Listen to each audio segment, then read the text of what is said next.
নমস্কার, সাফ কথায় আপনাদের সকলকে স্বাগত জানাই। আপনাদের সঙ্গে রয়েছে আমি শান্তম চক্রবর্তী। আর বঙ্গযুদ্ধ শুরু হয়ে গিয়েছে, অর্থাৎ ভোট যুদ্ধ শুরু হয়ে গিয়েছে। মাঝে আর মাত্র 2 দিন, আর তারপরেই শুরু হয়ে যাবে বুথে বুথে লাইন দেওয়া। স্বতঃস্ফূর্তভাবে ভোট দেবেন যারা নির্বাচক অর্থাৎ ভোটার তারা, কিন্তু তাদের মধ্যে একটা বড় অংশ থাকবেন এবার ভোটের বাইরে। অর্থাৎ তারা কিন্তু এই 91 লক্ষ, প্রায় 91 লক্ষের কাছাকাছি ভোটার যারা ভোটার তালিকা থেকে বাদ গেলেন, তারা এবার ভোট দিতে পারছেন না। তাদের মধ্যে অনেকে মৃত ভোটার রয়েছেন, অনেক স্থানান্তরিত ভোটার রয়েছেন, তারা তো ভোট দিতে পারবেনই না, খুব স্বাভাবিক। কিন্তু যারা হয়তো বৈধ নথিপত্র দিয়েও ভোট দিতে পারলেন না, তারা কিন্তু ঘরে বসে হাত কামড়ানো ছাড়া তাদের কাছে কোনো উপায় তেমনভাবে নেই। যদিও নির্বাচন কমিশন জানিয়ে দিয়েছে যে আগামীকাল 21 তারিখ প্রচার শেষ হওয়ার আগে পর্যন্ত যদি কেউ ট্রাইব্যুনালের মাধ্যমে ভোটার তালিকায় নাম তুলতে পারেন, তাহলে তার নামটি ভোটার তালিকায় থাকবে। কিন্তু সেটা বেশ খানিকটা জটিল একটি বিষয়, কারণ ট্রাইব্যুনালে নাম তোলার যে প্রক্রিয়াটি, সেই প্রক্রিয়াটি একেবারে স্মুথ হয়ে চলছে, একেবারে খুব স্বচ্ছ সাবলীলভাবে চলছে, সেরকমটা কিন্তু নয়। স্বচ্ছতা লিদর নদীর মতন কিন্তু তার গতিবেগ নয়। লিদর নদী কাশ্মীরে আছে, আর সেই নদীতে, খরস্রোতা নদী তো প্রচণ্ড জোরে চলে, কিন্তু ততটা জোরে জল চলছে না। বরং গ্রীষ্মকালে তিস্তার জল যেমন শুকিয়ে যায়, ঠিক সেই গতিতে এই মুহূর্তে চলছে সেই ট্রাইব্যুনালের কাজ। সাহিত্য টাহিত্য অনেক হলো, কিন্তু বিষয়টা হচ্ছে এরকমটাই যে 91 লক্ষ ভোটার তালিকা থেকে বাদ চলে যাওয়ার পর এবারে ভোট হচ্ছে বঙ্গে। আর সেই ভোটে উত্তাপ প্রচুর, বৈশাখের খররৌদ্র, তার মধ্যেই প্রচণ্ড গরমে প্রচার করছেন প্রার্থীরা। একেবারে শেষ বেলায় চলে এসেছে প্রথম দফার প্রচার। দ্বিতীয় দফা অবশ্য বেশ খানিকটা দেরি আছে, 29 তারিখ, সুতরাং তার আগে বেশ খানিকটা সময় পাবেন দ্বিতীয় দফায় যারা ভোট প্রচার করবেন তারা। কিন্তু ভোটে এবারে ঠিক কোন কোন দিকগুলো বিশেষ হয়ে দেখা দিল, কোন কোনগুলো এবারের ভোটের ইস্যু হয়ে দেখা দিল, সেটা নিয়ে আমরা আজকে কথা বলবো। যেমন ধরুন এসআইআর তো অবশ্যই থাকবে, তার মধ্যে অবশ্যই থাকবে এই যে ভোটের প্রচার, সেখানে নানান রকম নরম গরম হুমকি টুমকি শুনতে পাওয়া যাচ্ছে, সেই সমস্ত বিষয়গুলো থাকবে। অবশ্যই বাংলার অস্মিতা, বাঙালি অস্মিতা, সেই বিষয়টাও এবারের ভোটে একটা বড়সড় ইস্যু হয়ে দেখা দেবে।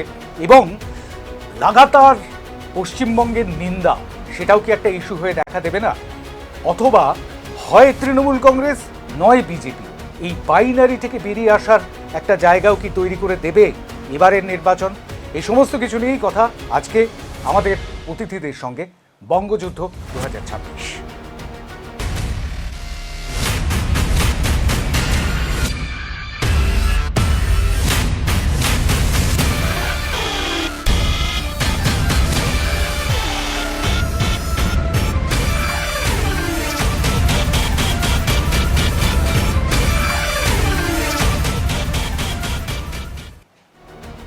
বঙ্গযুদ্ধ 2026-এ ভোট সংক্রান্ত নানান বিষয় নিয়ে আপনাদের সঙ্গে আমরা কথা বলেছি। আমরা বিভিন্ন বিষয় এসেছে আমাদের এই আলোচনার মধ্যে। আজকে সেই সমস্ত আলোচনাগুলোকে একটা সাম আপ যদি করা যায়, অর্থাৎ যদি এই ভোট ঘোষণা হয়ে গেল 15ই মার্চ, তারপর থেকে আজ পর্যন্ত অর্থাৎ 20 এপ্রিল পর্যন্ত, এই 1 মাস 5 দিনের মধ্যে নানান ছবি আমাদের সামনে এলো।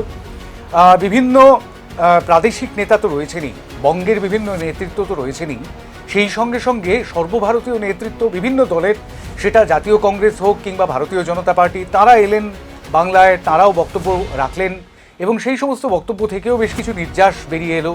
এই সব কিছু মিলিয়ে আজকে একটু আলোচনা করব। আমাদের সঙ্গে যারা রয়েছেন তাদের সঙ্গে আলাপ করিয়ে দিয়ে, আমাদের সঙ্গে অতিথি হিসেবে আমাদের স্টুডিওতে উপস্থিত রয়েছেন, আমার বাঁ দিকে রয়েছেন ভারতের জাতীয় কংগ্রেসের প্রবক্তা আশফাক আহমেদ, স্বাগত জানাই আপনাকে। আমার ডান দিকে রয়েছেন দুই অতিথি। আমার একেবারেই ডান দিকে রয়েছেন ভাস্কর সিংহ রায়, রাজনৈতিক বিশ্লেষক, স্বাগত জানাই আপনাকে। আমার সঙ্গে রয়েছেন, তার ঠিক পাশেই রয়েছেন doctor Ujjayini Halim, West Bengal election watch, এডিআর-এর সঙ্গে যুক্ত। দীর্ঘদিন ধরে তারা প্রার্থীদের যে অ্যাফিডেভিট, সেই যে হলফনামা, ভোটে যে হলফনামা দেন প্রার্থীরা, সেই হলফনামাগুলো নিয়ে তারা চর্চা করছেন। বেশ কিছু তথ্য তার কাছে রয়েছে, সেগুলোও আমরা আজকের এই আলোচনার মধ্যে নিয়ে আসব। আমাদের সঙ্গে দূরসঞ্চারের মাধ্যমে যুক্ত হয়েছেন অধ্যাপক দেবাঞ্জন বন্দ্যোপাধ্যায়, রাজনৈতিক বিশ্লেষক, স্বাগত জানাই আপনাকে। আমাদের চার অতিথিকে স্বাগত জানিয়ে আমি শুরু করব এই জায়গার থেকে, একদম শুরুটা করব এই জায়গা থেকে, যে এবারের ভোটের সবচাইতে বড় ইস্যুটা ঠিক কি এবং বিভিন্ন রাজনৈতিক দলগুলো তার সঙ্গে কিভাবে সম্পৃক্ত, সেইটা একদম প্রাথমিকভাবে আমাদের জানাটা প্রয়োজন। আমি ভাস্কর সিংহ রায়ের কাছেই শুরু হয়ে যাব প্রথমে, 2 মিনিট আনইন্টারাপ্টেড। নমস্কার। এবারে যে নির্বাচন হচ্ছে সেই নির্বাচনের আগে যারা ভোট দেবেন অর্থাৎ ভোটারদের একটা দীর্ঘদিন ধরে একটা সমস্যার মধ্যে দিয়ে চলতে হয়েছিল। ইলেকশন কমিশনের কাছে নাম থাকা না থাকা, ফর্ম ভরা না ভরা, এসআইআরের আবহে তাদের নতুন করে প্রমাণ করতে হয়েছে তারা বৈধ ভোটার। তার জন্য কাগজপত্র অনেকে জমা দিয়েছিলেন, তারপরে লাইনে দাঁড়ানো, বহু মানুষের মৃত্যু। আপনারা দেখেছেন যে এসআইআর ইস্যুতে মানে বাংলায় যেটা মানে নির্বাচনের আগে যে সকলকে ভোট দিতে হবে, ভোটাধিকার কারোর হারানো যাতে না যায়, হারিয়ে না যায়, তার জন্য করেছে। এবং শেষ অবধি দেখা গেল বর্তমান শেষ অবধি পাওয়া খবর অনুযায়ী আমাদের বর্তমান রাজ্যের ভোটার হচ্ছে 6,82,51,008 জন। এর পরেও আমরা দেখতে পাচ্ছি যে ওই আমরা জানতাম কি যে আমরা যে একটা চূড়ান্ত ভোটার তালিকা তৈরি হয়ে যায়, তারপরে কিছু হয় না, এবং তারপরেও দেখা যাচ্ছে যে এখনও কিছু নাম উঠবে। ফর্ম 6ও অনেক জায়গাতে অনেক জমা পড়েছে। তাহলে এই 6,82,51,008-এর পরেও এখানে পুরুষ রয়েছে 3,49,00,000 বেশি এবং মহিলা 3,33,00,000 কিছু বেশি, এবং তৃতীয় লিঙ্গের রয়েছেন 1,257 জন। এবার ট্রাইব্যুনালের বিচারাধীন বিষয়টা আপনি যেটা বললেন সেটা হচ্ছে কাল অবধি, যেটা হচ্ছে যাদের ভোট 23 তারিখ, যাদের ভোট 29 তারিখ, তাদের কবে হবে 27 তারিখ কিনা আমরা জানি না। এবারে এই যে খসড়া ভোটার তালিকাতে কে ভোটার নয়, আপনি যে ভোট দিতে পারবেন কি পারবেন না, এটা নিয়ে একটা বিরাট ধোঁয়াশা এসছে। এবং বিভিন্ন সময়ে যেটা করা হচ্ছে যে একটা বৈধ ভোটারদের বাংলাদেশি বা রোহিঙ্গা বা ইত্যাদি ইত্যাদি বিভিন্ন কথা বলে তাদেরকে দেগে দেওয়া হচ্ছে। এবং আমরা দেখতে পেয়েছি যে মানুষের যখন ভোটের অধিকার কেড়ে নেওয়া হয়, যারা কাটছে, যারা এটাকে সমর্থন করছে, তাদের বিরুদ্ধে একটা মানুষের একটা স্ট্যান্ড করে, মানুষ দাঁড়ায় যে আমার এই অধিকারটা কেড়ে নেওয়া হচ্ছে। যে কোনো কারণে কে করছে, কি করছে, এখন কোন দলের সঙ্গে ইলেকশন কমিশন সমর্থক হয়ে গেছে সেটাও আমরা জানি। এই আবহে এবারে যে ভোট হচ্ছে এবং এই ভোটের যে ইস্যু বলছেন, এটা একটা এসআইআর একটা আবহ। এর সাথে সাথে ইস্যু বলতে গিয়ে আপনার দেখুন, মানুষের দৈনন্দিন জীবনে যে সমস্যা সেগুলো তো থাকেই, কিন্তু আমাদের এখানে রাজ্যে কিচ্ছু নেই, যা কিছু আছে অন্য জায়গায়।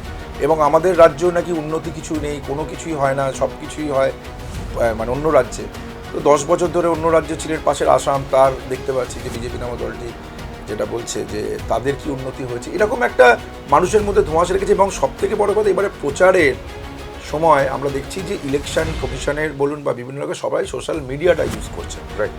এবং এই সোশ্যাল মিডিয়ার ব্যবহারের পরে মানুষের মানসিকতা, যেটা আমরা বলছি যে আমরা আগে দেখতাম আপনার পাড়াতে মোড়ে একটা জনসভা বা পথসভা বা যা কিছু হতে কত মানুষ যুক্ত হলেন, সেখানে কিন্তু দেখা যাচ্ছে যে নূতন প্রজন্মের এই নূতন প্রজন্ম, আমি কতটা মানে জেন জেড যেটাকে বল, জেন জি বা জেন জেড, যেটা তাদের মধ্যে একটা এই নির্বাচনের মধ্যে তাদের মধ্যে একটা উন্মাদনা বা তাদের মধ্যে একটা আগ্রহ, সেটা একটু কম দেখা যাচ্ছে।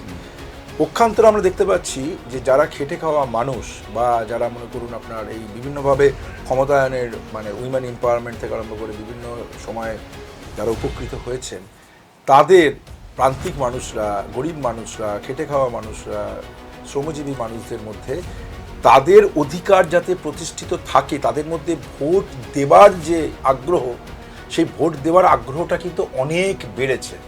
এবং আমি বলছি যে যারা যারা মনে করুন জেলাতে তাদের বাড়ি, কলকাতাতে কোনো কাজে কারণে আসেন বা অন্য জায়গায়, তাদের এই বাড়ি ফেরার প্রবণতা আমি দেখছি। আমি বিধাননগরে থাকি, মানে ভোটটা দিতে যাচ্ছে তাদের, এবং তারা মনে করছে যে আগামী দিনে ভোটের যে ভোটার হিসাবে তার নাম প্রতিষ্ঠিত আছে, তা না হলে আগামী দিনে আরও অনেক সমস্যার মধ্যে সে পড়বে এবং তার ভোটের অধিকারটা সে প্রয়োগ করতে আরও বেশি মানে তাকে বলা হচ্ছে মানে আগ্রহী হয়ে উঠছে।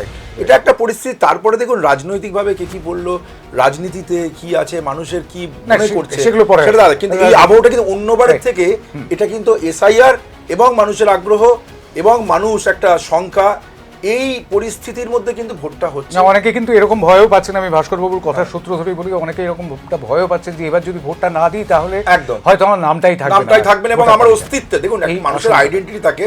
একজন অনেক পয়সা যারা আছে, ধনী ব্যক্তিদের ক্ষেত্রে দেখবেন ভোট দেওয়ার প্রবণতা কম, তাদের কাছে যেই আসুক কি আসুক না আসুক কিন্তু গরিব মানুষের ক্ষেত্রে এখন যেসব প্রশ্নগুলো আসছে যে আগামী দিনে বিভিন্ন জায়গায় ব্যাংকের অ্যাকাউন্ট খুলতে গেলে ভোটার আইডেন্টিটি কার্ড চাইছে, এরকমও শোনা যাচ্ছে। তো এই যে অস্তিত্বের একটা সংকটের সামনে এনে দাঁড় করিয়েছে, সেই অস্তিত্বের সংকটের মধ্যে ভোটের বাক্সে কতটা প্রতিফলিত হবে বা কিভাবে কি হবে সেটা পরবর্তীকালে আমরা বুঝতে পারবো, 4 তারিখে বুঝতে পারবো। কিন্তু তার আগে আমরা বলছি যে এটা কিন্তু আগে কোনোদিনও স্বাধীনতার পরে যে আমি বৈধ ভোটার, আমার অস্তিত্বের সংকট তৈরি হলো ভোট দেওয়ার ক্ষেত্রে, এই পরিবেশটা কিন্তু নতুন আর কি। আমি ডক্টর হালিমের কাছে পরে আসবো, আমি তার আগে একটু আশফাক ভাইয়ের কাছে যাই। আশফাক আহমেদ, আপনার কি মনে হচ্ছে? দেখুন, পশ্চিমবঙ্গের আজকে যে নির্বাচন যা হচ্ছে, নরেন্দ্র মোদীজি এখানে বারবার আসছেন এবং বলছেন যে আমার মোদির গ্যারান্টি, এবং আসবেনও 12টা সভা করার কথা। হ্যাঁ, মোদির গ্যারান্টি। আমার কথা হচ্ছে মোদির গ্যারান্টি ইজ ইকুয়াল টু জুমলার ওয়ারেন্টি।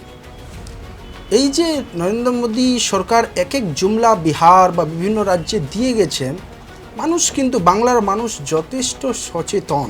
আজকে দেখুন না, ওষুধের আজকালে বেরিয়েছে দাম বাড়ছে ওষুধের। আপনার 900টি জীবনদায়ী জরুরি ওষুধের দাম বাড়তে চলেছে এবং সেটা কি করছে, ন্যাশনাল লিস্ট অফ এসেনশিয়াল মেডিসিনের অধীনে থাকা এটাকে অ্যাপ্রুভ করেছে। হ্যাঁ, আমরা প্রায় সপ্তাহ দুয়েক আগে এটা যখন ঘোষণা হয়েছিল সেই সময় দেখিয়েছিলাম একদম। তারপরে দেখুন মার্চে এলপিজির ব্যবহার কমেছে। গোটা ভারতবর্ষের যে চিত্রটা, এই যে মহিলা ক্ষমতায়নের যে কথা বলছিলেন মোদিজি, এখানে মহিলাদেরকে আবার চুলাতে নিয়ে যাচ্ছেন, চুলাতে সেই হাওয়া দেবেন এবং চোখ মুখ খারাপ হবে। তো 8.1 থেকে নেমে 2.219 মিলিয়ন টন হয়েছে। তাহলে ভারতবর্ষের যে মূল ইস্যু, এটা কিন্তু এখনকার, যেমন বললেন দাদা যে জেনজিরা বুঝে গিয়েছেন, এটা বুঝে গিয়েছেন। ইভেন প্রচুর পরিযায়ী শ্রমিক যারা বাইরে থাকে তারাও কিন্তু ফোন করছেন, আমাকে বলছেন যে টিকিটের কোনো রকম কিছু ব্যবস্থা করে দেওয়া যায় কিনা, মানে অ্যাপ্রুভ করে দেওয়া যায় কিনা। আমি নিজে যেহেতু কলকাতায় থাকি, কিন্তু আমার মফস্বল অর্থাৎ মালদার হরিশ্চন্দ্রপুর বিধানসভায় আমার বাড়ি, আমিও যাচ্ছি ট্রেনের টিকিট কেটে, আমাকেও যেতে হচ্ছে। আমি 22 তারিখে যাব এবং ভোট দিয়ে আবার ফিরে আসবো এবং পার্টির যা কাজ সেটা করব। তো এখানে বোঝা যাচ্ছে যে মানুষ ভোট দিতে চাইছেন। এবং আরেকটা ইস্যু এখানে, 27 lakh under education, total 90 lakh. ওর মধ্যে আমি বাকিটা আমি বাদ দিলাম, ওটাকে আপনি বলছেন মৃত বিভিন্ন জিনিসে নিয়ে যাচ্ছেন, স্থানান্তরিত ভোটার। কিন্তু 27 লক্ষ লোক, আমি গ্যারেন্টি দিয়ে বলতে চাই যে এই একটা লোককেও ভারতীয় বেনাগরিক বলতে পারবেন না, ভোটার বলতে পারবেন না। কেন? মোদী সরকার এটা প্রমাণ করতে পারবে না। ওই কারণেই এই ইলেকশন কমিশনকে দিয়ে এই জালটা ফেলে দেওয়া হয়েছে এবং তাদের হৃদয়ের মধ্যে যে ক্ষত তৈরি হলো, সেটা কিন্তু আগামী শুধু 2026-এর বিধানসভা নির্বাচনে নয়, বরং 2029-এর লোকসভা নির্বাচনেও তা কিন্তু ফলাফলে দেখা যাবে। তো বাংলার মানুষ একদিকে সমস্ত এসেনশিয়াল কমোডিটিস থেকে শুরু করে দেশের যে মোদিজি ডায়লগ দিয়েছিলেন যে দেশ কা পয়সা গিরতা है তো দেশ কা প্রধানমন্ত্রী কা भी ইজ্জত গিরতা है। তো নরেন্দ্র মোদিজির ইজ্জত কি গিরে যায়নি? কেমন নির্লজ্জ প্রধানমন্ত্রী যে নরেন্দ্র মোদিজি প্রধানমন্ত্রীর আমরা যে চেয়ারটা তাকে সম্মান করি, কিন্তু সেই চেয়ারে একটা অযোগ্য এক লোক বসে গিয়েছেন এবং সেই লোকটা নারী ক্ষমতায়নের কথা বলে মানুষকে ভাউতাবাজি দেওয়ার চেষ্টা করেছিলেন, কিন্তু সেটাও তারা ফেল হয়েছে। আমি বলে রাখি, এখানে এই পয়েন্টটা অ্যাড করে দিই যে 2010 সাল 1996 যতদূর আমার মনে পড়ছে, এই দুই সময় যখন কংগ্রেস সরকার এই মহিলা সংরক্ষণ বিল নিয়ে আসার চেষ্টা করেছিলেন, তখন কিন্তু বিজেপি এর সবচেয়ে বেশি বিরোধিতা করেছেন। এবং আপনি দেখুন, অমিত মালব্য থেকে শুরু করে যারা বিজেপির বড় বড় নেতা, তারা টুইটগুলো ডিলিট করছেন, সেই সময়কার লেখাগুলো এইগুলো সব ডিলিট করছেন, কারণ তারা যে নারী বিরোধী। এবং আমি এখানে জুড়ে নিয়ে আসি যে মোদী সরকার আসলে চাইছিলেন যে এসটি, এসসি, ওবিসি এই তারা যেন অধিকার না পায়, কারণ ডিলিমিটেশন এখানে আমার প্রথম প্রশ্ন হচ্ছে ডিলিমিটেশনটা কেন জুড়ে দেওয়া হয়? বেশ। শর্ত কেন করে বেশ দেওয়া হয়? বেশ, আমি আসবো ওই প্রসঙ্গটায় আসবো, কারণ এটাও একটা ইস্যু এবারের মহিলা সংরক্ষণ বিল, যে বিলটি শেষ পর্যন্ত আর পাশ করা যায়নি, সেটাও একটা ইস্যু অবশ্যই এবারের ভোটে পাশ হয়েছিল। এটা হতে পারে। হ্যাঁ, 2023 2023 পাস হয়েছিল, আবার নতুন করে পাস নতুন পাস করে। কোনো কারণ তার ছিল সঙ্গে না। লিমিটেশনটা 23টা elected 850 করে দিলেই আসলে। 850টার ক্ষেত্রে এই 23 কথাটা আমি খুব আসবো। গুরুত্বপূর্ণ। 23-এরটা ইলেক্টেড করে দিলেই না হতো। না না, এবারে এটা কেন, এই যে আমাদের জনগণনা প্রতি 10 বছরে হয় সেন্সাস, যেটা তো সেন্সাস রিপোর্টটা যদি আপনি এখন যদি করতে হয় তাহলে তো 2011টা বেশি আর ধরতে হবে একদম প্রতি দশকের তাহলে শুরুতে। এবারে 2011 পরে আমাদের হতে পারেনি, 2021 হতে পারেনি, 2026 হওয়ার কথা। তো তারপরে আমরা জনগণনার পরে আমরা ডিলিমিটেশনে যেতে পারি, কিন্তু এখন যে ডিলিমিটেশনে যাওয়ার কারণটা হচ্ছে কারণ ওই বিজেপি সরকার জানেন যে ওই 545টা থাকলে তারপরে যদি 1/3 যদি পাস হয়ে যায় তাহলে তাদের নিজেদেরও আসনগুলো হারাতে হবে।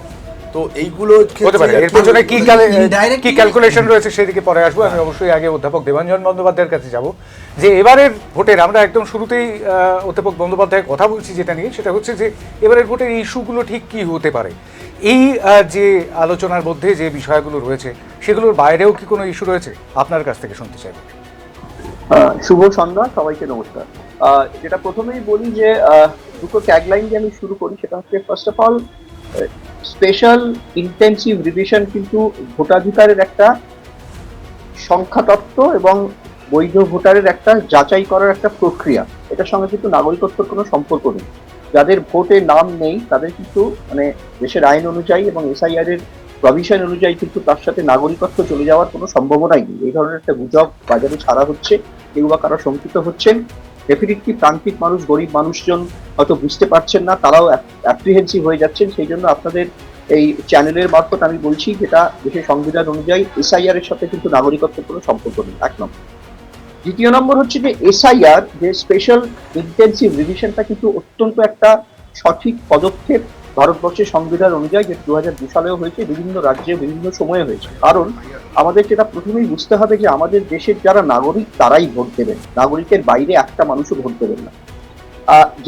যারা প্রকৃত ভোটার, যাদের নাম এখন ওই ট্রাইব্যুনালের মারফত যেতে হচ্ছে, এবং তাদের মধ্যে যদি জেনুইন ভোটার থাকেন এবং তাদের যদি ভোটাধিকার থেকে তারা দিতে না পারেন, সেটা অত্যন্ত দুর্ভাগ্যের জিনিস হবে। সেই ক্ষেত্রে অবশ্যই এই দায় ইলেকশন কমিশনকে উপর বর্তায়।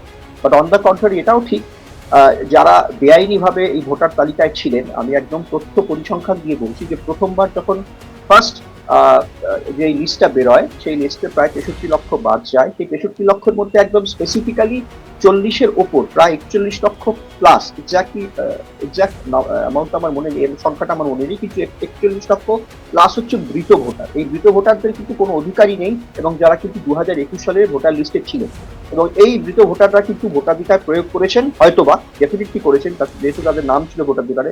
তার মধ্যে যদি 60% ভোটাধিকার প্রয়োগ করে থাকেন, সেটা একটা মহা ম্যাল প্র্যাকটিস হয়েছে, ভয়ঙ্কর ম্যাল প্র্যাকটিস হয়েছে। এছাড়াও এরকম প্রায় স্থানান্তরিত ভোটারও কিন্তু 10-15 লক্ষ পাওয়া গেছে। এনুমারেশন ফর্ম যখন বিএলওরা বাড়ি বাড়ি যায়, তাদের খুঁজে পাওয়া যায় না, এবং তাদের যখন ডেকে পাঠানো হয় তারা আসেন, ফলে তাদের অস্তিত্ব নেই। সুতরাং শান্তনবাবু বোঝার চেষ্টা করুন যে 40 থেকে 45 প্রায় 50 লক্ষ ভোটারের অস্তিত্ব ছাড়াই তারা কিন্তু ভোট দিয়েছেন। ওই মজা করে একটা সোশ্যাল মিডিয়াতে ভাইরাল হয়েছিল না, যে প্রখ্যাত সঙ্গীত শিল্পী দ্বিজেন মুখোপাধ্যায় সল্ট থেকে 2-3 বার ভোট দিতে এসেছিলেন, 2021 সালে উনি ভোট দিতে এসেছিলেন। সুতরাং এই জিনিসটা কিন্তু যেটা হয়েছে সেটাকে আমি সমর্থন করি। এই যে সমস্ত ফেক ভোটার, মানে মৃত ভোটার, স্থানান্তরিত ভোটার যারা চলে গেছে, বাদ দিয়ে দেওয়া হয়েছে, সেটা অত্যন্ত সঠিক সিদ্ধান্ত। বাট এটাও ঠিক, যদি সত্যি কোনো জেনুইন ভোটার বাদ পড়ে গিয়ে থাকে, সেরকম দু একটা ইনস্ট্যান্স তো অনেক হয়েছে, সেটাও কিন্তু ভুল হয়েছে। কিন্তু এসআইআরটা কিন্তু অত্যন্ত দরকার আমাদের মতো দেশে, স্পেশালি যেই সমস্ত রাজ্যগুলোর সঙ্গে বিদেশি রাষ্ট্রের বর্ডার আমরা শেয়ার করছি, সেটা বাংলাদেশ হতে পারে, নেপাল হতে পারে, ভুটান হতে পারে, ইভেন দক্ষিণ ভারতেও যদি কোনো, দক্ষিণ ভারতে নেই এক্স্যাক্টলি, বাট আমাদের কাশ্মীরের দিকে রয়েছে, আমাদের উত্তর ভারতে রয়েছে। সুতরাং ভারতবর্ষের একটা এমনই ভৌগোলিক অবস্থান যে ভারতবর্ষের সঙ্গে অনেক প্রতিবেশী রাষ্ট্রের বর্ডার শেয়ার হচ্ছে, এবং অনুপ্রবেশ, ইনফিলট্রেশন কিন্তু আমাদের দেশের একটা ভেরি বেসিক প্রবলেম। সুতরাং এই এসআইআর এর আবহে ভোট হচ্ছে, এবং যারা প্রকৃত ভারতবাসী, প্রকৃত পশ্চিমবঙ্গবাসী, তারা অত্যন্ত যারা রেশনাল, তারা কিন্তু এটাকে মেনে নেবেন। কিন্তু আবার বলছি, আমি আবার রিপিট করছি, যদি কোনো জেনুইন ভোটার বাদ করে থাকেন, সেটা অত্যন্ত অনেক। এবার আসুন, এবারের ভোটটা কিন্তু অত্যন্ত গুরুত্বপূর্ণ এই জন্যই হচ্ছে যে বর্তমান যারা শাসক রয়েছেন তাদের বিরুদ্ধে একটা অসম্ভব রকম দুর্নীতির অভিযোগ হয়েছে, বিভিন্ন ক্ষেত্রে বিভিন্ন রকম অভিযোগ উঠেছে, বহু ক্ষেত্রে সেগুলো প্রমাণিত হয়েছে, কোনো কোনো ক্ষেত্রে প্রমাণিত হয়নি, কিন্তু একটা অসম্ভব রকম অ্যান্টি ইনকামবেন্সি জিনিস হতে চলেছে পশ্চিমবঙ্গে এবারের ভোটের ক্ষেত্রে। আপনি দেখুন গুড গভর্নেন্স, নারী সুরক্ষা, বিভিন্ন ইনসিডেন্ট দিয়ে বলা যেতে পারে, মানে এটার জন্য আপনাকে একটা আলাদা প্রোগ্রাম করতে হবে। Bakkhali, Hanskhali, Kamduni, Park Street, RG Kar, law college, দক্ষিণ কলকাতার ল কলেজ, নারী সুরক্ষা, প্রাইমারি টেট, এসএসসি, রিক্রুটমেন্টের দুর্নীতি। পশ্চিমবঙ্গের ইতিহাসে বোধহয় প্রথমবার হয়েছে যে 2 থেকে 3 জন মন্ত্রী জেলে গেছেন, বহুদিন জেলে ছিলেন, প্রাথমিকভাবে প্রাইমা ফেসি রিপোর্টে প্রমাণ হয়েছে, ওই জন্য তাদের জেল খাটতে হয়েছে, পরবর্তীকালে তারা বেল পেয়েছেন। কিন্তু এটা অত্যন্ত দুর্ভাগ্যের এবং অত্যন্ত এটা পশ্চিমবঙ্গের পক্ষে অত্যন্ত লজ্জাজনক যে পশ্চিমবঙ্গের শিক্ষামন্ত্রী জেলের ভেতরে রয়েছেন, খাদ্যমন্ত্রী জেলে রয়েছেন, এবং একটা ম্যাসিভ করাপশন। চাকরির ক্ষেত্রে ভয়ানক দুর্নীতি হয়েছে, হাজার হাজার জেনুইন প্রার্থী তারা রাস্তায় ঘুরে বেরিয়েছেন, উল্টে শাসক বলপূর্বক তাদের প্রোটেস্টকে আটকানোর চেষ্টা হয়েছে। এটা সারা ভারতবর্ষ দেখেছে, সারা পৃথিবী পর্যন্ত দেখেছে। এছাড়া আপনি দেখুন এই ডিএ মামলা, রাজ্য সরকারের যারা জেনুইন এমপ্লয়ি তাদের দিয়ে দেওয়া হয়, এবং সুপ্রিম কোর্ট থেকে সুনির্দিষ্ট নির্দেশ দেওয়া সত্ত্বেও সেক্ষেত্রেও কিন্তু নানা রকম অভিযোগ উঠছে, এবং ওই সংগঠনের তরফ থেকে যারা বলা হচ্ছে এবং মামলা মোকদ্দমা করা হচ্ছে। এবার দেখুন আইন শৃঙ্খলা থেকে বারবার আমরা বলছি ভারতবর্ষ একটা রাষ্ট্র, পশ্চিমবঙ্গ তার মধ্যে একটি প্রদেশ। 100% ফেডারেল স্ট্রাকচার অনুযায়ী রাজ্যের কিছু ক্ষমতা আছে, কেন্দ্রের কিছু ক্ষমতা রয়েছে ডেফিনেটলি, কিন্তু সেক্ষেত্রে আমরা দেখেছি বিভিন্ন ক্ষেত্রে এই ওয়াক অফ ইস্যু, তারপরে আপনার সিএ ইস্যু, এনআরসি ইস্যুতে একটা অদ্ভুত রকম একটা অ্যানার্কি তৈরি হয়েছে আমাদের রাজ্যের মধ্যে, মুর্শিদাবাদ এবং মালদাতে। আপনারা দেখেছেন শামশেরগঞ্জের ইনসিডেন্ট, আপনারা দেখেছেন মোথাবাড়ির ইনসিডেন্ট, আপনারা বেলডাঙ্গার ইনসিডেন্ট দেখেছেন। মিথ্যে গুজব ছড়িয়ে সরকারি সম্পত্তি ভাঙচুর করা হয়েছে, রেলের সম্পত্তি ভাঙচুর করা হয়েছে, মানুষকে ত্রস্ত করা হয়েছে। সুতরাং এত ঘটনা নিয়ে কিন্তু একটা এবারের ভোটটা অত্যন্ত গুরুত্বপূর্ণ হয়েছে। একেবারে এবারের ভোটে অনেকগুলো ইস্যু রয়েছে, আমি আসবো অধ্যাপক বন্দ্যোপাধ্যায় আপনার কাছে, অবশ্যই আসবো। আরো অনেকগুলো বিষয় রয়েছে, সেই বিষয়গুলোর মধ্যেও আসতে হবে। বিরতির কাছাকাছি এগিয়ে আসছে, কিন্তু তার আগে আমাকে একবার অবশ্যই ডক্টর হালিমের কাছে যেতে হবে। তো জয়নি, একটা বিষয় বলুন, সেটা হচ্ছে যে এই যে আপনারা প্রার্থীদের যে হলফনামা, সেই হলফনামাগুলোকে বিচার করেন এবং সেগুলোর ভেতরে একটা তুলনামূলক আলোচনা করেন, কে কতগুলো ফৌজদারি মামলায় যুক্ত ছিলেন বা তার সম্পত্তির পরিমাণ কত, সেই সম্পত্তি বা আয় কোথা থেকে আসছে, কি বৃত্তান্ত। সবাই কি খুব স্বচ্ছ? এই 294টা আসনের মোটামুটি তালিকা আজকে আপনারা প্রেস কনফারেন্স করে বের করে দিলেন। দেখুন, প্রথমত আপনি বলছিলেন এবারের ভোটের ইস্যু কি। সববারের ভোটেই একটা ইস্যু আমাদের মতন সংগঠনের কাছে থাকে, সেটা হচ্ছে যে ভোটে ইনক্রিজিং মানি অ্যান্ড মাসল পাওয়ারের যে প্রভাব, সেটা। তো সেই জায়গা থেকে আপনার প্রশ্নটা আমার জন্য রেলেভেন্ট, যে স্বচ্ছতার কথা বলছেন, যেটা সুপ্রিম কোর্টের গাইডলাইন্স রয়েছে, এবং এছাড়াও যে স্বচ্ছ ব্যাকগ্রাউন্ডের ক্যান্ডিডেটসের টিকিট দিন, সেই জায়গা থেকে আমরা পরিসংখ্যানের কথা বলছিলেন। পরিসংখ্যানগতভাবে দেখতে পাচ্ছি যে 23% এমন ক্যান্ডিডেট রয়েছেন, সামগ্রিকভাবে সব ক্যান্ডিডেটদের মধ্যে 23% বিভিন্ন রাজনৈতিক দলে কম বেশি আছে, অনেকটাই কম বেশি হেরফের আছে। তো সেই জায়গা থেকে তাদের বিরুদ্ধে নানান রকম ফৌজদারি মামলা চলছে। আমরা মহিলা সংরক্ষণ বিলের কথা বলছি, তার পাশাপাশি এমন বহু ক্যান্ডিডেট রয়েছেন যাদের বিরুদ্ধে মহিলাদের সঙ্গে করা অপরাধ সংক্রান্ত মামলা, ধর্ষণের মামলা, এক মহিলাকে একাধিকবার করা ধর্ষণের মামলা, এগুলো রয়েছে। সুতরাং একটা প্রেক্ষাপট হিসেবে একজন প্রার্থী হিসেবে এটা তো স্বচ্ছ ভাবমূর্তির প্রার্থী হলো না। অন্যদিকে যদি টাকা পয়সাগতভাবে আমরা দেখি, আমরা দেখব যে টাকার পরিমাণ বাড়ছে, অ্যাভারেজ অ্যাসেট, যেটা ক্যান্ডিডেটসের অ্যাভারেজ অ্যাসেট বাড়ছে, কোটিপতিদের সংখ্যাও বাড়ছে, দল সমস্ত দলেই বাড়ছে, দলের মধ্যেও কম বেশি রয়েছে।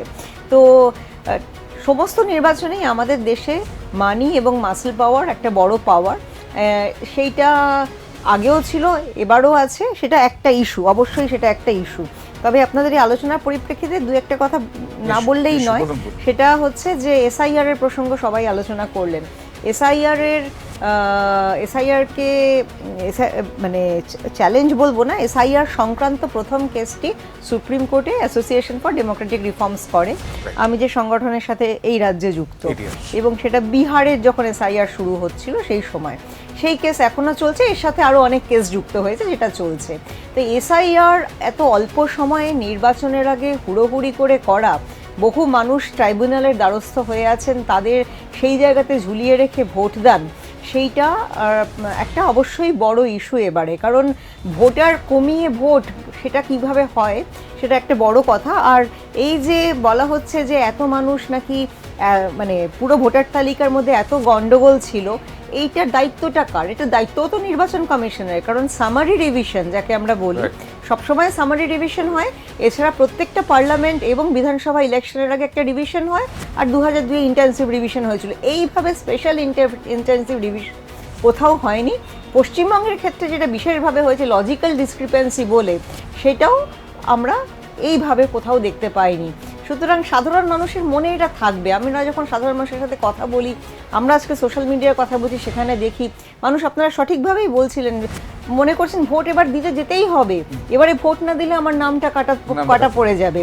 এবং আর অনেকেই বলছেন যে আমি তো প্রতিবেশীর সাথে ভোট দিতে যেতাম, এবার আমার নাম ট্রাইব্যুনালের অপেক্ষায়, আমাকে ভোট দিতে আমি ভোট মানে আর আমার প্রতিবেশী ভোট দিতে যাবে। আর আরেকটা ইস্যু আমার মনে হয়, আমি ডক্টর হালিমের কাছে আসবো বিরতির পরে, কিন্তু একটা ছোট্ট বিরতি নেবার সময় হয়ে গিয়েছে। বিরতির ওপারে ফিরে আসছে, আরও কিছু রয়েছে ভোটের ইস্যু, সেই সব ইস্যুগুলো নিয়ে আসবো। অবশ্যই আপনারা যে ইস্যুগুলো বললেন সেগুলো তো থাকবেই, সেই সঙ্গে সঙ্গে এই প্রতিবেদকের কিছু ইস্যু তো থাকবে, সেই ইস্যু থাকবে। বিরতির ওপারে সঙ্গে থাকুন।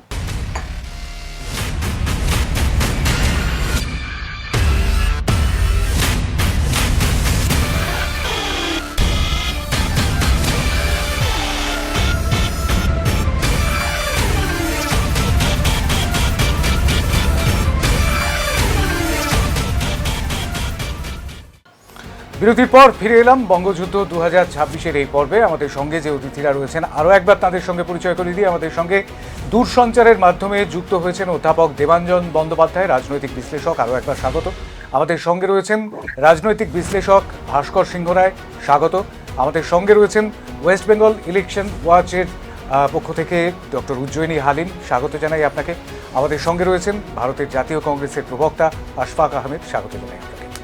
আমরা যে বিষয়টা নিয়ে কথা বলছিলাম, যে ভোটের ইস্যু এবারে কী হতে চলেছে, দেখুন, ভোটে মানুষের তেমনভাবে কোনো ইস্যু লাগে না। মানুষ দেখে যে আমি ভালো আছি কিনা, অর্থাৎ আমি দুবেলা খেতে পাচ্ছি কিনা, আমি একটা ঘুমোবার জন্য নিশ্চিন্ত আশ্রয় পাচ্ছি কিনা, মাথার উপর ছাদ আছে কিনা, ঘরের চারপাশে চারটে দেয়াল আছে কিনা, আমার গায়ে পোশাক আছে কিনা, সেই পোশাকটা ছেঁড়া কিংবা ঠিকঠাক কিনা, সেই বিষয়টা দেখে। আমার ছেলেমেয়েরা স্কুলে পড়তে পারছেন কিনা, আমি হয়তো একটু ওপরের দিকে উঠলে আমি বছরে একবার দীঘা, পুরী, মন্দারমণিতে বেড়াতে যেতে পারছি কিনা, আমার আরেকটু ওপরে উঠলে বাড়িতে একটা মোটর বাইক আছে কিনা, আরেকটু ওপরে উঠলে একটা 4 চাকার গাড়ি আছে কিনা। এই সব বিষয়গুলো হচ্ছে মানুষের চাহিদা, বেসিক চাহিদা। একটু একটু করে ওপরে ওঠে, একেবারে দরিদ্র মানুষ থেকে একেবারে উচ্চবিত্ত, একেবারে উচ্চকোটির মানুষ যারা ক্রিমি লেয়ারে বসে আছেন, তারা পর্যন্ত ভোট নিয়ে মাথা ঘামান। ঠিক কারা মাথা ঘামান? তাঁরা যাদের সরকার বদলালে মাথার উপর চাপ পড়ে, যাদের সরকার বদলে গেলে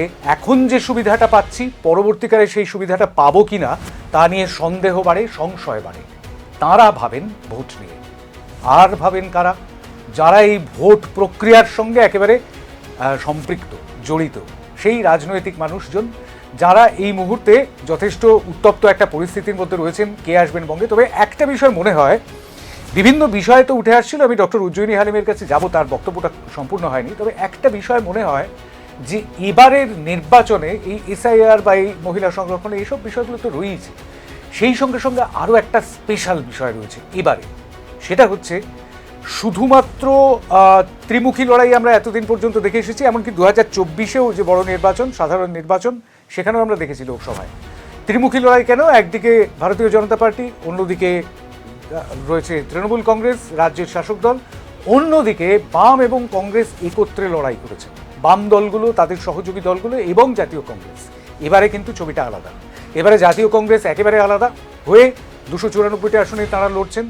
আবার অন্যদিকে বামফ্রন্টের সঙ্গে সহযোগী বেশ কয়েকটি দল একত্রে তাঁরা লড়ছেন। কোথাও কোথাও বামেরা একাই লড়ছেন। এই জায়গাটা কোথায় কতদূর প্রভাব ফেলবে সেটাও একটা কিন্তু চিন্তার বিষয়, ভাবনার বিষয়, এবারে মানে ভুরু কোচকানোর বিষয় নয়, কিন্তু মাথার ভেতরে চিন্তার বিষয়। আমি ডক্টর উজ্জয়িনী হালিমের প্রশ্ন, আপনি যেটা বলছিলেন। হ্যাঁ, আমি আপনারা ইস্যুর কথা বলছিলাম, Right. যে একটা ইস্যু যেটা আপনারাও আলোচনা করছিলেন, যে মহিলা সংরক্ষণ বিলের বিষয়টা। তো মহিলা সংরক্ষণ বিল তো পাস আগেই হয়ে গেছে, বর্তমানে যেটা রিজেক্টেড হলো পার্লামেন্টে সেটা ডিলিমিটেশনের সাথে লিঙ্কড একটা মহিলা সংরক্ষণ বিল। ওটাকে মহিলা সংরক্ষণ বিল বলতেই আমি নারাজ, ওটা অন্য জিনিস এবং সেটা সেই জন্যই রিজেক্টেড হয়েছে। তবে মহিলাদের প্রার্থী করা, এইটা তো কোনো বিলের দরকার হয় না, এটার জন্য বিলের জন্য অপেক্ষা করার দরকার হয় না। এটাকে রাজনৈতিক সদিচ্ছার ব্যাপার, চাইলে সমস্ত রাজনৈতিক দল সমস্ত 100% মহিলাকে ক্যান্ডিডেট করতে পারেন, ন্যূনতম 50%কে তো ক্যান্ডিডেট করতে পারেনি। আমাদের অ্যানালিসিস বলছে সামগ্রিকভাবে দুটো ফেজের যা প্রার্থীদের আমরা দেখলাম বিচার বিশ্লেষণ করে, মাত্র 13% মহিলা ক্যান্ডিডেটস রয়েছেন, মানে সব দল মিলিয়ে। সব দল মিলিয়ে। এর মধ্যে ধরুন আমি যেটা ফেজ 1-এ দেখেছি, ফেজ 2টা আমাকে অ্যানালিসিস করতে হবে। ফেজ 1-এ ছিল 11% মহিলা ক্যান্ডিডেট, সেই তার মধ্যে সবচেয়ে বেশি পার্টিগতভাবে যদি আমি দেখি তাহলে তৃণমূল কংগ্রেস ক্যান্ডিডেট দিয়েছে 24 জন, তারপরে ছিল বিজেপি 15 জন, তারপরে ছিল জাতীয় কংগ্রেস 22 জন, তারপরে বিজেপি 15 জন, সিপিএম 15 জন, নির্দল অনেকে দাঁড়িয়েছেন, অনেক মহিলারা দাঁড়িয়েছেন, আর অন্যান্য পার্টির মধ্যে ছোটোখাটো পার্টির মধ্যে ভাগ করে রয়েছেন। তো সামগ্রিকভাবে পার্টিগতভাবেও 20-22%-এর বেশি মহিলা ক্যান্ডিডেট কেউ দেননি। আমরা 33% মহিলা সংরক্ষণের কথা বলছি। তো রাজনৈতিক সদিচ্ছার একটা বিষয়, এই তথ্যগুলো আমরা যখন জনসমক্ষে রাখি, আমরা আশা করি মানুষ এই আঙ্গিক থেকেও ভাববেন এবং এগুলো ভোটের ইস্যু হয়ে উঠবে। শুধু মানে যেটা আসলে যেখানে সমাধান জায়গাটা, যেটা করলে হয় সেটা না করে অন্য বিষয়ে মানুষজনকে নিয়ে যাওয়া। এছাড়া যেটা না বললেই নয়, এবং নিশ্চয়ই আপনাদের আলোচনায় আসবে, এবারের পশ্চিমবঙ্গের একটা বড় ইস্যু পোলারাইজেশন পলিটিক্স। যেভাবে মেরুকরণ হচ্ছে, যেভাবে এটাও আমাদের একটা, এটার উপরেও আমরা পরবর্তীতে প্রতিবেদন হয়তো প্রকাশ করব, যে ক্যাম্পেইন, রাজনৈতিক ক্যাম্পেইন যেটা হচ্ছে, সেখানে যে ধরনের ভাষণ হচ্ছে তার মধ্যে যত শতাংশ ঘৃণা ভাষণ হচ্ছে, যেগুলো সম্পূর্ণভাবে আমি যদি মডেল কোড অফ কন্ডাক্ট মেনে চলি, ক্যাম্পেইনের কোড অফ কন্ডাক্ট মেনে চলি, নির্বাচন কমিশনের বানানো কন্ডাক্টের কথাই বলছি, সেই জায়গায় সেটার সাথে একেবারেই যায় না, সংবিধানের সাথেও যায় না, এটার সাথেও যায় না। এবং আপনি যেটা বললেন, সারাক্ষণ মানুষ, রাজনীতি দুরকম হতে পারে, একটা তো পজিটিভ হতে পারে, আমি আরো উন্নয়ন করব, দেশ রাজ্যকে আরো উন্নত করবো, আরেকটা হচ্ছে সেটাই কাম্য, আরেকটা ধরনের রাজনীতিও হয়, সেটা হচ্ছে ভয়ের রাজনীতি। সারাক্ষণ মানুষকে যদি আমি তার অস্তিত্ব, সে আমি কোনো রাজনৈতিক দল নির্বিশেষে বলছি, এই রাজনীতিতে যদি হয় যে আমি মানুষকে একটা অনিশ্চয়তা এবং তার অস্তিত্বের সংকটের মধ্যে রেখে রাজনীতি করব, এটাও হয়। তো এই রাজনীতি বনাম উন্নয়নের রাজনীতি, সত্যিকারের উন্নয়নের আমি রাজনীতি। ডক্টর হালিম আপনার কথার সূত্র ধরে একটা উদাহরণ দিতে চাইছি, সেটা হচ্ছে একদম ছোট, আমি তখন অনেক ছোট, সেই সময় আমরা দেখেছি এরকমটা, যে দুটি পাড়া, সেই দুটি পাড়ার এক একটি পাড়ার এক একজন মস্তান, সে মস্তান শব্দটাই ব্যবহার করছি আমি, যদিও মস্তান শব্দটা আনপার্লামেন্টারি শব্দ, কিন্তু সেই মস্তান তারা সেই পাড়াটাকে কন্ট্রোল করেন। মাঝে মাঝে সেই পাড়া দুটোর মধ্যে গোলমাল বাঁধে এবং সেই গোলমাল বাঁধার ফলে সেখানে রক্তারক্তি, বোমা, গুলি, অনেক কিছুই হয়। সেই ছবিটা তো এই মুহূর্তে আমরা 2026-এ দেখতে পাচ্ছি না। হ্যাঁ, কোথাও কোথাও দেখতে পাচ্ছি ঠিকই, কিন্তু নিয়মিত নিরন্তর দেখতে পাচ্ছি না। আমরা দেখতে পাচ্ছি না রক্তাক্ত অস্ত্র হাতে কেউ আমার বাড়ির সামনে দিয়ে চলে যাচ্ছে, কাউকে আমি দেখতে পাচ্ছি না হাতে বোমা নিয়ে, পেটো নিয়ে, যেটাকে পেটো বলা হয়, ক্রুড বম যেটাকে বাংলায় পেটো বলা হয়, সেই ক্রুড বম নিয়ে কেউ একজন কাউকে ছুটতে যাচ্ছেন। সেই ছবি যেগুলো ছোটোবেলায় দেখেছিলাম, সেই ছবিগুলো তো এখন আর নেই। এই সময় যখন আমার দাড়িতেও পাক ধরেছে, 28 বছর পেরিয়ে 29 বছরে পড়েছে আমার সাংবাদিকতা জীবন, তখন তো এই বদলগুলো নজরে আসবেই। আরেকটা বিষয় আপনার কথার সূত্র ধরে বলবো, সেটা হচ্ছে এই মুহূর্তে লোকসভায় কতজন মহিলা এমপি রয়েছেন। কুণাল ঘোষ তার একটি পোস্ট করেছিলেন গতকাল, আমি সেই পোস্টটি থেকেই বলছি। 240 জন সাংসদ রয়েছেন বিজেপির, তাদের মধ্যে 31 জন মহিলা, অর্থাৎ 12.90%। তারপরে রয়েছে 98 জন সাংসদ রয়েছে কংগ্রেসের, তাদের 14 জন রয়েছেন মহিলা সাংসদ, 14.30%। যেখানে তৃণমূল কংগ্রেসের 29 জন সাংসদ, তাদের মধ্যে 11 জনই মহিলা, তাদের সাংসদের শতাংশ হচ্ছে 37.90%। সুতরাং তৃণমূল কংগ্রেস গত পরশুদিন মমতা বন্দ্যোপাধ্যায় তিনিও দাবি বলেছেন যে পুরসভা বা লোকাল বডি যে পঞ্চায়েতগুলো সেখানে তো আমরা সংরক্ষণ দিয়েছি, প্রায় 50% মহিলা সেখানে আমরা রেখেছি। আর অন্যদিকে লোকসভা বা লোকসভায় 37%-এরও বেশি, 38%-এর কাছাকাছি, 46% প্রায় রাজ্যসভায় সেখানে রয়েছে মহিলারা, যেখানে মনোনয়নের সুযোগটা পাওয়া যায়। কিন্তু বিধানসভায় কি সেক্ষেত্রে কমে গেল খানিকটা? আমি ভাস্কর, আপনি যখন বলছিলেন যে একজন মানুষ ভোট দেওয়ার ক্ষেত্রে কি কি জিনিস মাথায় রাখে, রাইট, অনেক মানুষ চায় যে সমাজ পরিবর্তন করতে, এই সমাজের কাঠামোটাকেই পরিবর্তন করতে চায়। না এবার বদলে দেবো ভোট দিয়ে। না আমি বলছি, আচ্ছা, সেই সমাজ পরিবর্তনের স্বপ্ন দেখা মানুষরাও সংসদীয় গণতন্ত্রে বিশ্বাস করা শুরু করেছে। আমরা দেখছি এমন একটি দল CPIML, তারা একসময় নির্বাচনে বিশ্বাস করতো না, তারা সংসদীয় গণতন্ত্রের মধ্যে অংশগ্রহণ করেছেন, বা বিভিন্ন বামপন্থী দল তারাও।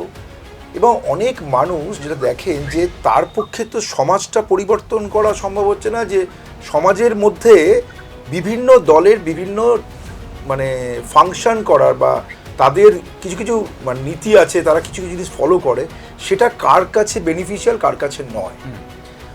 মানে আম্বানি আদানির ভোট দেওয়ার কারণ আর নিশ্চিতভাবে একজন সামান্য শ্রমজীবী মানুষ তার ভোট দেওয়ার কারণ, রিকশা চালান তাহলে আমাদের সমাজে কাদের সংখ্যা বেশি? গরিব মানুষের সংখ্যা বেশি নিঃসন্দেহে। আমাদের পশ্চিমবঙ্গে যদি আপনি প্রান্তিক মানুষ, কৃষক বলুন, শ্রমজীবী মানুষ বলুন, তারা ভোট দিতে চায় কিসের জন্য? যে আমি যে অবস্থায় আছি সেই অবস্থাটা একটু ভালো হতে পারে কাদের শাসনে, এবং যে অবস্থায় আছি তার থেকে খারাপ পরিস্থিতি যাতে পড়তে না হয়। এর মধ্যে প্রধান যে ব্যাপারটা আমরা মাথায় রাখি যে আমাদের শান্তিপূর্ণ সহাবস্থান। হ্যাঁ অবশ্যই। এখানে শান্তিপূর্ণ সহাবস্থানের ক্ষেত্রে আপনি যেটা বলছিলেন, মিসেস হালিম যেটা বলছিলেন, যে একটা ঘৃণাসূচক বিষয় যে আমার পাশে যে থাকেন তার ধর্ম, জাত, তার একটা কোনো কিছু, তার যা কিছুর জন্য আমাকে তাকে ঘৃণা করতে হবে তার ওই বৈশিষ্ট্যের জন্য, এরকম একটা কিন্তু পরিস্থিতির সৃষ্টি হয়েছে। মানে আপনি, আপনার পরিচয় হচ্ছে যে কোন ধর্মের, আপনার পরিচয় হচ্ছে আপনি কিভাবে যাপন করেন, আপনার পরিচয় কিন্তু আপনার মানবিক কতটা, আপনি মানুষের জন্য সাহায্য কতটা করেন বা কিছু, এটা নয়। তাহলে এটা একটা বিভেদকামী বিষয়, যে বিষয়টার জন্য কিন্তু সাধারণ মানুষ, আপনি দাঙ্গা পরিস্থিতি হলে বড় লোকেদের থেকে গরিব মানুষদেরই কিন্তু বেশি আক্রান্ত হয় বা তারা আহত হন, বা এগুলো দেখা গেছে। যেগুলো মানে ঘাস থাকে এটা একটা বিষয়, এটা এসছে যে এখানে আমি এইখানে এই ঘৃণা বিভাজন, এই জায়গাটা থেকে একবার দেবাঞ্জন বাবুর কাছে যাবো। অধ্যাপক দেবাঞ্জন, শেষ হয়নি, আমি আসবো, অবশ্যই আসবো। সেটা হচ্ছে এই বিভাজন আরো বেশি করে দেখা যাচ্ছে, যেটা হয়তো বাংলায় তেমন ভাবে দেখতে পাওয়া যেত না। একটি বিশেষ দল বলে দিয়েছে যে আমরা ওই সম্প্রদায়ের ভোট চাই না, এটা অন রেকর্ড যে আমরা ওই সম্প্রদায়ের ভোট চাই না। তার মানে ভোটারদেরকে একটি দল দেখছে যে ওই সম্প্রদায় হলেই সেই সম্প্রদায়কে আমি পরিত্যাগ করছি, মানে তাদের কাছে চাইছি না। আমি দেবাঞ্জন বাবুর কাছে, এটা অন রেকর্ড আছে। অধ্যাপক বন্দ্যোপাধ্যায়, আপনি যারা বললেন তাদের সাথে আমি অবশ্যই সহমত। ভারতবর্ষ এমন একটা দেশ যেখানে আমরা ইউনিটি ডাইভার্সিটি, আমরা সবাই মিলেমিশে থাকবো। ধর্ম, জাতপাত এগুলো আমার ব্যক্তিগত জিনিস, সেগুলো আমরা ঘরে পালন করব। আমি সবুজ পছন্দ করি, কেউ কমলা পছন্দ করে, কেউ সাদা পছন্দ করে, খাদ্যাভাসও তাই। কিন্তু সমস্যাটা একটু অন্য জায়গায়। সমস্যাটা হচ্ছে যে এই দোষে না সবাই দুষ্ট হয়ে গেছে। আমরা এই চ্যানেলে ডিসকাশন করে কিন্তু সমাধান করতে পারবো না। প্রথমত যে রাজনৈতিক দলগুলো রয়েছে যারা বিভিন্ন ক্ষেত্রে সবাই কিন্তু ওই কাচের ঘরে বসে অন্যকে ঢিল ছুটছে। আমাকে বুঝতে হবে ভীষণ ভালোভাবে যে গুড গভর্নেন্স, রাজধর্ম, যখন একটি রাজনৈতিক দল ক্ষমতায় আসে এবং সেই ক্ষমতায় আসার পর সে তোষণ রাজনীতি শুরু করে, সবাই দোষী। বারবার বলছি, সবাই কাচের ঘরে থেকে অন্যকে ঢিল ছুটছে, এবং আমি যেই মাত্র কাচের ঘরে থেকে কাউকে ঢিল ছুঁড়ব, স্বাভাবিকভাবে পাল্টা ঢিলটা এসে পড়বে, এবং এই পাল্টা ঢিল আসার সঙ্গে সঙ্গে আবার একটা পাল্টা ঢিল যখন হবে, এটাই কিন্তু ঘৃণার উদ্রেক হয়। এবং এই ঘৃণার উদ্রেকটা করার জন্য কিন্তু সমস্ত রাজনৈতিক দল কম বেশি দোষী, এবং তারা কিন্তু এই অ্যাপিসমেন্ট পলিটিক্স করেছেন, এবং তার কাউন্টার অ্যাপিসমেন্ট তৈরি হয়েছে। এই অ্যাপিসমেন্ট এবং কাউন্টার অ্যাপিসমেন্ট থেকে কিন্তু আপনাকে একটা জিজ্ঞেস করব, এখন যিনি প্রাইম মিনিস্টার তিনি রাজধর্ম পালন করেননি বলে, যখন তিনি চিফ মিনিস্টার ছিলেন একটি রাজ্যে, তার জন্য কিন্তু তার দলের প্রধানমন্ত্রী তাকে কিন্তু সতর্ক করেছিলেন এবং ভর্ৎসনাও করেছিলেন। সুতরাং রাজধর্ম পালন করাটা, এই প্র্যাকটিসটা মনে হয় একটি বিশেষ দলের ক্ষেত্রে, তাদের ক্ষেত্রে থাকে না। বিশেষ দল না এটা। কাঁচের ঘরটাতে বলবেন না। আপনি গোদরা ইনসিডেন্টের পরে ভারতের তৎকালীন প্রধানমন্ত্রী অটল বিহারী বাজপেয়ী আমাদের এখনকার প্রধানমন্ত্রী নরেন্দ্র মোদীকে কি বলেছিলেন সেই ব্যাপারটা প্রাণিধানযোগ্য এই বিষয়টা এই ক্ষেত্রে। না একেবারেই। এটা যখন ঠিক আবার একইভাবে এটাও স্মরণ করুন, যখন মাননীয় রাজ্যের মুখ্যমন্ত্রী ওপেন স্টেজে দাঁড়িয়ে বলছেন, যে ওনাকে সম্মান জানিয়েই বলছি, উনি যখন বলছেন যে একটি দলকে রক্ষা করার জন্য তারা যদি রেগে যায় তাহলে কিন্তু আপনারা বিপদে পড়ে যাবেন, আমি আপনাদেরকে সেভ করছি, সেটাও কিন্তু একেবারেই সমর্থনযোগ্য নয়। আপনি যে ইনস্ট্যান্সটা দিয়েছেন, আমি সেটাকে মান্যতা দিয়ে এটাকেও আপনাকে মান্যতা দিতে হবে। আমি তো বারবার বলছি দুপক্ষই দোষী, অ্যাপিসমেন্ট শুরু হলে কাউন্টার অ্যাপিসমেন্ট হচ্ছে, এবং এই দুটো জিনিসই অত্যন্ত অন্যায়। আমি দায়িত্বহীন ভাষায় বলছি, এই ধর্ম ভেদাভেদ ভারতবর্ষের রাজনীতি থেকে কিন্তু আপনি কি সেই আমাদের সংবিধান বিরোধী যেমন সেটা বলছেন যে ভারত বিশেষ ধর্মের মানুষদেরকে পরীক্ষা করতে হবে। অবশ্যই দরকার, কিন্তু এটা পার্শিয়াল হওয়া চলবে না, এটা ইম্পার্শিয়াল হতে হবে, সবাইকেই করতে হবে। সংবিধান হচ্ছে যে কোনো ধর্ম সবাইকে রেসপন্সিবিলিটি নিতে হবে, বেশি সম্মানের। অবশ্যই আমি হাসপাতাল আমাদের কাছে আসবো, সেটা হচ্ছে যে অ্যাপিসমেন্টের কথা বলা হচ্ছে, খেয়াল করে দেখেছেন কিনা জানি না, যে অ্যাপিসমেন্টের কথাতেও অর্থাৎ এই যে পক্ষপাতিত্বের যে রাজনীতির কথা বলা হচ্ছে তাতেও কিন্তু একটা বাইনারি রয়েছে, খেয়াল করে দেখুন। দেখুন, নিশ্চয়ই, ভারতীয় জনতা পার্টি বা ভারতীয় জনতা পার্টির সমর্থক যারা হন, তাদের মূলত আইডিওলজি হচ্ছে রাষ্ট্রীয় স্বয়ংসেবক RSS, এবং RSS-এর যিনি গুরু গোলওয়ালকর, ওনার যদি লিটারেচারগুলো পড়ে দেখা হয় তো তার বীজ বপন করে গেছেন ঘৃণার, বিদ্বেষের। তো যারা বীজ বপন করে গেছে ঘৃণার, তারা কখনো মুহাব্বত, প্রেম, ভালোবাসা এর কথা বলতে পারে না। এখন বাংলা, প্রথমে আমি বলতে চাই যে বাংলা চোরকে ভাগাতে গিয়ে, চোরকে অবশ্যই ভাগাবে, তাই বলে ডাকাতকে কি নিয়ে আসবে? প্রশ্ন এখানে কেন?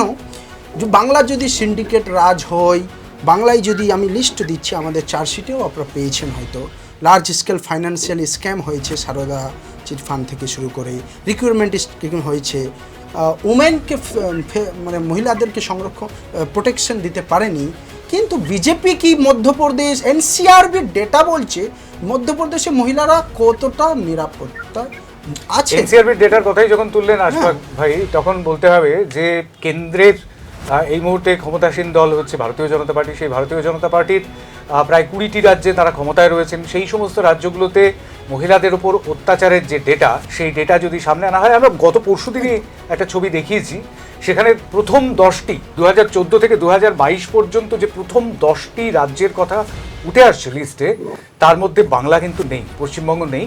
পশ্চিমবঙ্গ রয়েছে 11তম স্থানে, আর 8টি, সেই 10টির মধ্যে 8টি হচ্ছে বিজেপি শাসিত রাজ্য, আর কেরল এবং ঝাড়খণ্ড রয়েছে তার মধ্যে। দেখুন, সুতরাং সেই জায়গা থেকে সেই NCRBর ডেটাই যদি বলেন, সেই NCRBর ডেটা কিন্তু অন্যরকম বলছে।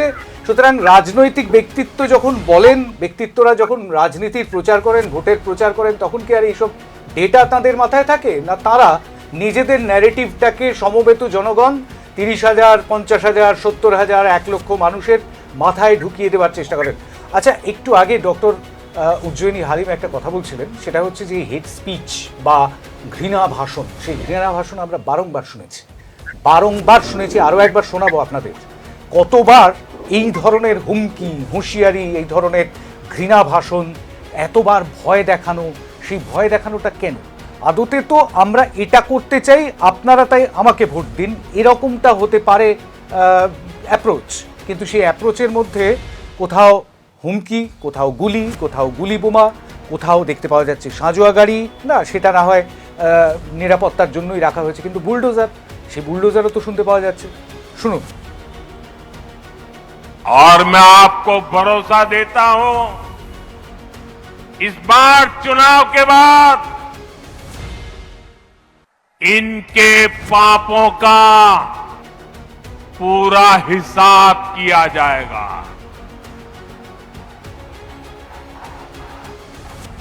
चुन चुन के हिसाब किया जाएगा।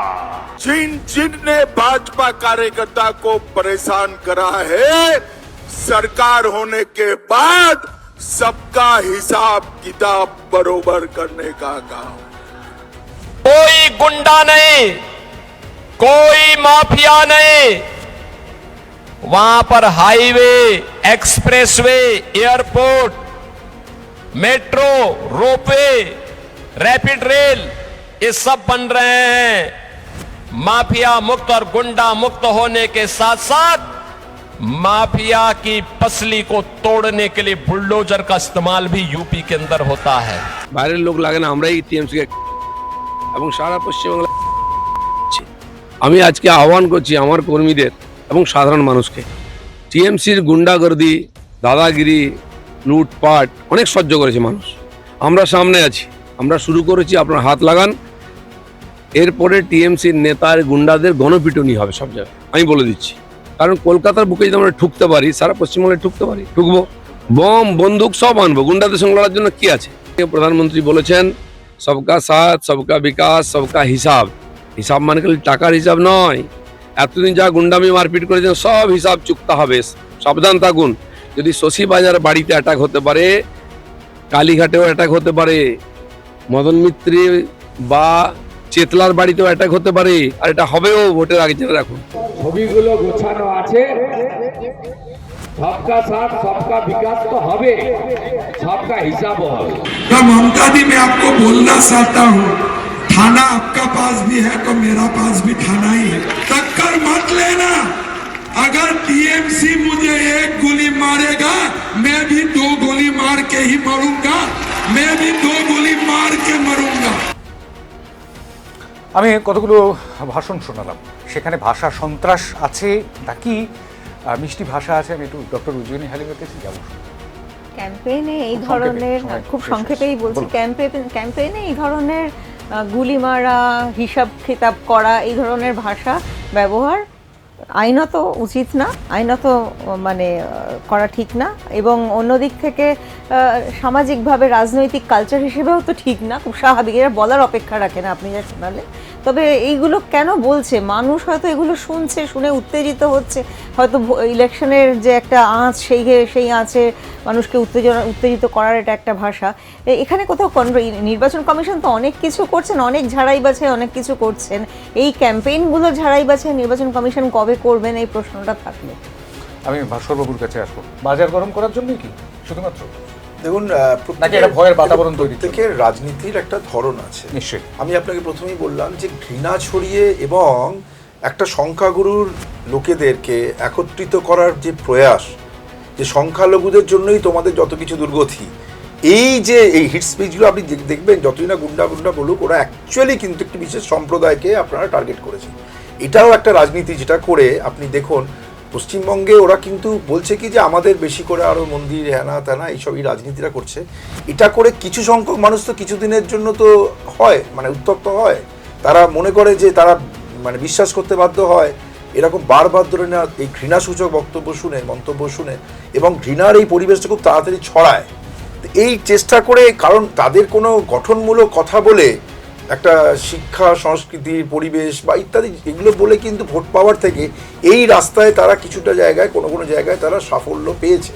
কিন্তু বাংলার যে মাটি, বাংলার মানুষের যে মানে মনন, সেই মননের ক্ষেত্রে এটা কতটা গ্রহণযোগ্য সেটা আমরা জানতেই পারবো আগামী নির্বাচনের ফলে। এবং আমার স্থির বিশ্বাস যে বাংলার মানুষ এই ধরনের বিভেদকামী, এই ধরনের মানে ঘৃণা, হিংসা, একদম খোলা যে রাজনীতি, বাংলার মানুষ অনেক হিংসা দেখেছে রাজনৈতিক, কিন্তু রাজনীতির হিংসার কারণ একটি বিশেষ সম্প্রদায়, তার জাত, তার মানে মনুবাদী একটা স্ট্রাকচার, এটার জন্য হিংসা, সেটা কিন্তু বাংলার মানুষের ভাবনা চিন্তা একটু অন্যরকম। অবশ্যই আশফাক আহমেদ, যখন মাননীয় মুখ্যমন্ত্রী বলেন যে আরএসএস ভালো, বিজেপি খারাপ, এই ঘৃণার বিরুদ্ধে, বিজেপির ঘৃণা, আরএসএসের ঘৃণার যে বীজ বপন করেছে, তার বিরুদ্ধেই মোহাব্বত কি দোকান রাহুল গান্ধী। এবং মোহাব্বতের দোকান মানে যখন এই বীজকেও সরাতে হবে, বীজের সাপোর্টারদেরকেও সরাতে হবে। ওই জন্য এককভাবে আমরা এই বাইনারি পলিটিক্সটাকে ভেঙে দিয়ে 294খানা বিধানসভায় লড়াইটা দিচ্ছি এই ঘৃণার বিরুদ্ধে, এই বিদ্বেষের বিরুদ্ধে। না ঘৃণা থাকবে, না ঘৃণার সাপোর্টাররা থাকবে। অধ্যাপক দেবাঞ্জন বন্দ্যোপাধ্যায়ের কাছে আমি যাবো শেষে। হ্যাঁ, আপনার কথার সূত্র ধরেই বলি, একটু আগে আপনি বলেছিলেন যে সাধারণ মানুষ মাসই ভোট দেয়। সত্যি কথা, মাসই ভোট দেয়, প্লাস অতটা ভোট নিয়ে খুব একটা রিলাক্টেন্ট, একটু উদাসীন, বিকজ তাদের কাছে ভোট খুব একটা তাদের দৈনন্দিন জীবনে খুব একটা প্রভাব পড়ে না। তারা উচ্চবিত্ত এবং অত্যন্ত ধনী সাধারণ মানুষই ভোট দেয়, এবং সাধারণ মানুষ শিক্ষা নিয়ে ভোট দেয়, স্বাস্থ্য কেন্দ্র ঠিক থাকে, ডেভেলপমেন্ট ঠিক থাকে, ইনফ্রাস্ট্রাকচার ঠিক থাকে, দেশের রাজ্যের ইন্ডাস্ট্রি ঠিক থাকে, এই সবগুলোই কিন্তু রাজ্যের ক্ষেত্রে বহু ক্ষেত্রেই বিপন্ন হয়েছে এবং মানুষ শিক্ষা নিয়ে ভুগছে এবং শিক্ষা নিয়ে দুর্নীতি হয়েছে ভয়ঙ্কর, স্বাস্থ্য নিয়ে দুর্নীতি হয়েছে এবং স্বাস্থ্যকেন্দ্রে একজন মহিলা ডাক্তারকে ধর্ষণ করে খুন করা পর্যন্ত হয়েছে। সুতরাং ওই বেসিক ইনফ্রাস্ট্রাকচারের জায়গায় কিন্তু এবারে ভোটে খুব গুরুত্বপূর্ণ। আরেকটা কথা বলি যে হেড স্পিচ অবশ্যই আমি ব্যক্তিগতভাবে বলছি, প্রত্যেকটি রাজনৈতিক দল, সে দেশের প্রধানমন্ত্রী হোক, রাজ্যের মুখ্যমন্ত্রী হোক, দেশের স্বরাষ্ট্রমন্ত্রী হোক, রাজ্যের মন্ত্রী হোক, বিরোধী দলের নেতা হোক, তাদের কিন্তু অত্যন্ত সাবধানে ওই স্টেজে দাঁড়িয়ে বক্তব্য পেশ করা উচিত। তাদের উচিত শিক্ষা নিয়ে কথা বলা, স্বাস্থ্য নিয়ে কথা বলা, চিকিৎসা নিয়ে কথা বলা। কিন্তু আমি শেষ করছি যে একটু আনবায়াস ভাবে যদি আপনারা একটু এডিটোরিয়ালটা করেন, মানে আপনি 4টে স্পিচ শুনিয়েছেন, যারা বলেছেন হেমন্ত বিশ্ব শর্মা, নরেন্দ্র মোদী মাননীয় প্রধানমন্ত্রী, আসামের মুখ্যমন্ত্রী, বেশ কিছু শব্দ ঠিক নয়, আমারও খারাপ লেগেছে। কিন্তু আমার মনে হয় যে আরো কয়েকটা বোধ হয় অডিও চালালে ভালো হতো। রাজ্যের প্রধান শাসক দলের কয়েকজনের বক্তব্য কিছু যথেষ্ট আপত্তিকর, সেগুলো হলে বোধ হয় একটু আনবায়াসড হতো আর কি ব্যাপারটা। এটা বলি আমার বক্তব্য শেষ করছি। তবে হ্যাঁ, অবশ্যই আমি দায়িত্বহীন ভাষায় এই ধরনের হেড স্পিচকে সমর্থন করি, অত্যন্ত অন্যায়। বেশ, গুলি, বোমা, বন্দুক, লাঠি চালানো হবে কিংবা হিসাব নেওয়া হবে, এই ধরনের কোনো মন্তব্য আর অন্য কোনো দলের ক্ষেত্রে পাইনি। আসলে কি জানেন তো দেবাঞ্জন বাবু, সেই রকমটাই হয়েছে। যাই হোক, এই হাতের কাছে যেগুলো পাওয়া গেল সেগুলোই আপনাদের সামনে একটুখানি তুলে ধরবার চেষ্টা করলাম। তবে আমাদের আলোচনা এখানেই শেষ করতে হবে, যদিও এই আলোচনা নেভার এন্ডিং একটা ডিসকাশন, যেটা নিরন্তর চলতেই থাকবে। এবং একটা কথা আমাদের এই আলোচনার মধ্যেই আমাদেরই একজন সম্মানিত অতিথি বলেছিলেন যে আসলে এই ধরনের আলোচনা করে প্যানেল করে কোনো লাভ হয় না, কারণ কোনো কিছুই পাল্টায় না।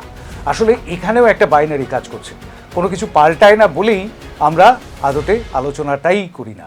আসলে এটাকে ইকোনমিক্সের ভাষায় বলা হয় ভিশাস সার্কেল, অলাত চক্র। যে চক্রে এই আমি ভাত খাই না বলে আমার চেহারা ভালো হয় না, আর আমার চেহারা ভালো নয় বলে আমি ভাতটা খাই না। সুতরাং এইটা কিন্তু চলতেই থাকবে, আলোচনাটাও চলতেই থাকবে।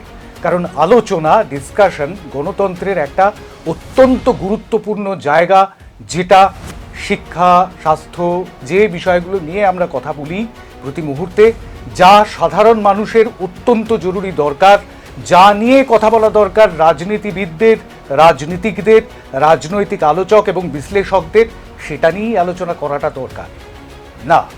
বুলডোজার, হুমকি, বোমাগুলি, এগুলোর কোনো প্রয়োজন নেই। সুষ্ঠু শান্তিপূর্ণ নির্বাচন হোক, সেটাই আমরা চাই। অনেক ধন্যবাদ ডক্টর দেবাঞ্জন বন্দ্যোপাধ্যায়, অনেক ধন্যবাদ ডক্টর উজ্জয়িনী হালিম, অনেক ধন্যবাদ আশফাক আহমেদ এবং অনেক ধন্যবাদ ভাস্কর সিংহ রায়কে। আজকের আলোচনা এখানেই শেষ করছি। তবে ভোট, গরম পড়েছে খুব, ভোটের গরম তো রয়েছেই, সেই সঙ্গে সঙ্গে বৈশাখের গরম। জল খাবেন বেশি করে, মাথা ঠান্ডা থাকবে। নমস্কার।